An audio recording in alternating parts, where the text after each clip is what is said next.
This 250-hectare farm owned by farmer Jesper Kek now has 4 hectares of hemp growing, a type of cannabis plant that has low levels of THC, the intoxicating substance of marijuana.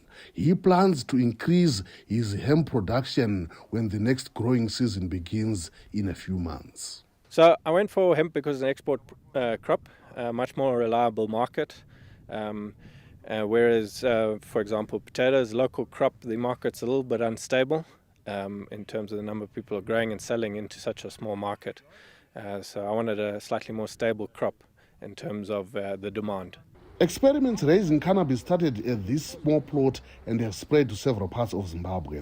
The Zimbabwe Industrial Hemp Trust is providing technical assistance and looking for markets for farmers, says the group's head, Zorodzai Maroveke. She says Zimbabwe is making a smart choice since the tobacco market is shrinking because of anti-smoking campaigns. Considering the threat that the tobacco industry faces and knowing very well that Zimbabwe heavily depends on tobacco production, it's relevant that our economy has to start looking at alternative cash crops, and I think industrial hemp tops the list. It's a green crop.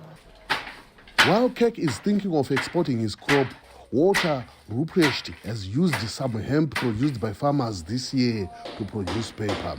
He says cannabis has a lot of potential for Zimbabwe for both industrial and even medicinal use. The advantages are obviously that it's going to create thousands of jobs. I mean, just in the farming areas, just like tobacco has done for decades.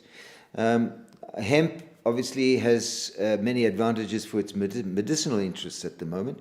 However, there's huge other composites available that can be used, such as textiles, pulp and paper.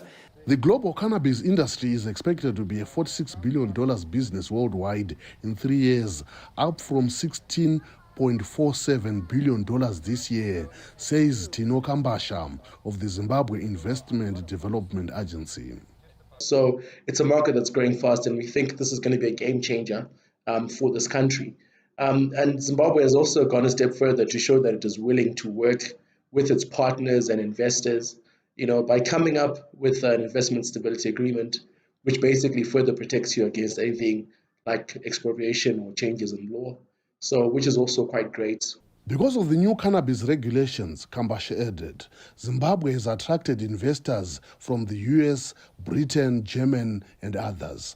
That might be a needed shot in the arm for Zimbabwe's economy, which has been stuck in the doldrums for more than 20 years.